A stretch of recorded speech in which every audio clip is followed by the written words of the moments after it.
Hey guys, it's just Geoff here again. I couldn't get Matt to watch this movie even if I paid him, so that's why it's just my voice here. A few days ago, I embarked on my yearly October tradition, a viewing of the 1974 horror classic, The Texas Chain Saw Massacre. Oddly, the next day, Variety would choose it as the greatest horror film ever made. Well, I always had a tradition of watching horror films in October. Watching this film yearly almost came by accident. I saw Texas Chainsaw Massacre early enough in my life to laugh at it, a time where adolescent film criticism prioritized flaw and mockery over good faith deconstruction. With immaturity as my guide, it's easy to see the film's myriad low budget features as bugs. Is the musical score just metal clanking? Why does the picture look so bad? Why do the actors seem amateurish? Oddly, those first 2 points became pivotal in why I find the film so affecting. I can't defend the acting, but I can certainly forgive it. The film starts with a written prologue. Extended blackness is punctuated with flashes of grotesque imagery, before a slow zoom out reveals a rotting corpse in the sanctuary of a graveyard. Starting here and continuing intermittently throughout the film, radio news reports grave robbings, gas shortages, oil reserves on fire, various murders and suicides. The audience hears these reports against a blood-red sky, desolation and death all around, blowing in the wind. Had the film's iconography not pervaded the culture so deeply, you'd swear the setup is post-apocalyptic, and in some ways it is. Calling the Texas Chainsaw Massacre a political film would be both indisputably correct and slightly disingenuous. As though it does not dismantle an exact political issue, it clearly captures a nation in decline. The film's release is shortly after Watergate and Vietnam, two prolonged examinations of our institution's culpability and failures. The film's descent into a uniquely American moral degradation reflects in its every image. Dilapidated houses empty of furniture and any semblance of comfort. Half caved in sheds with excess junk scattered, a dead armadillo rotting in the street, tall grass on the outside, and chipped paint and rotting wood on the inside. It portrays a hellscape in America's heartland, further accentuated by all-American images of Southern barbecue and Coca-Cola. Two characters aim to go swimming. Franklin tells them there used to be a ravine they could check out. But when you go looking for a peaceful ravine in a hellscape, take a guess what you'll find. Texas Chainsaw Massacre often feels like an inverse of No Country for Old Men, where the young idealists searching for a swimming hole die from underestimating the horror humanity can inflict on their own. The degradation is echoed in the film's sound design, which dispels traditional music in favor of mechanical clanking, screeching, and whirring, as if the very nature of music has become a shadow of itself.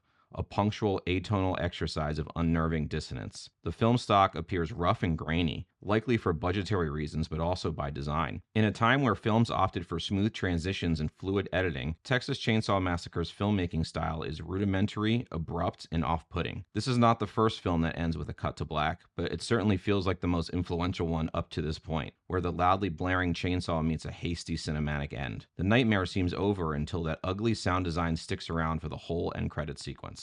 The origin of the film's nihilism lies in its callous indifference to innocence. Though plenty come after, I can't think of any film that equated humanity to pieces of meat the way this film does. The film is not endorsing that point of view clearly, but shocked of how it's come upon us. Many have commented that it's an overt plea to stop animal cruelty and violence, an outright advocacy for vegetarianism.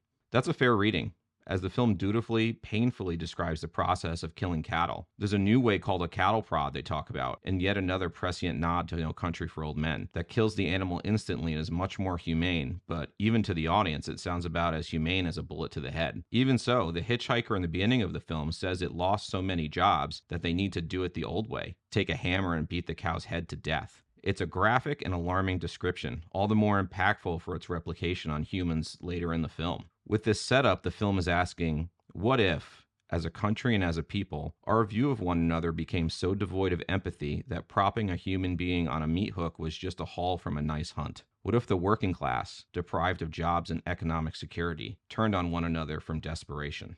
For as effective the film is at atmospheric suffocation, it's all the more impressive the third act's thundering plunge into visceral horror. We as audiences have gotten used to backstories and trauma narratives as essential, where the horror of this film lies in the unexplainable. Leatherface doesn't enjoy killing as much as he acts out of necessity, like he's seeing a deer in the woods. Though its reputation of faintings and regurgitations at screenings would make you think otherwise, the film's rather coy with its gore, all the more effective since low-budget special effects would invalidate the shock. The violence lies in sudden jolts and haunting suggestions. The real horror's impotence is in a creeping sense of fatalism, that the ultimate destination and the bloody way to get there is both inevitable and malicious. Texas Chainsaw Massacre's notorious reputation roots itself in its on-screen violence, a pearl-clutching preoccupation of conservative culture that undermines and obfuscates meaning. From its title to its shocking reputation, I easily forgive those who dismiss the film as provocative violence and little else, when in actuality the binds that hold the victim symbolize the hopeless inability to stop what's coming, as Ellis would put it. The old and young men alike are subjected to a culture that's lost its way, where the idyllic summer afternoon of America's timeline can become a nightmare. Have you seen the Texas Chainsaw Massacre? What do you think of Variety calling it the greatest horror film of all time? Let us know in the comments below, and we will see you next time.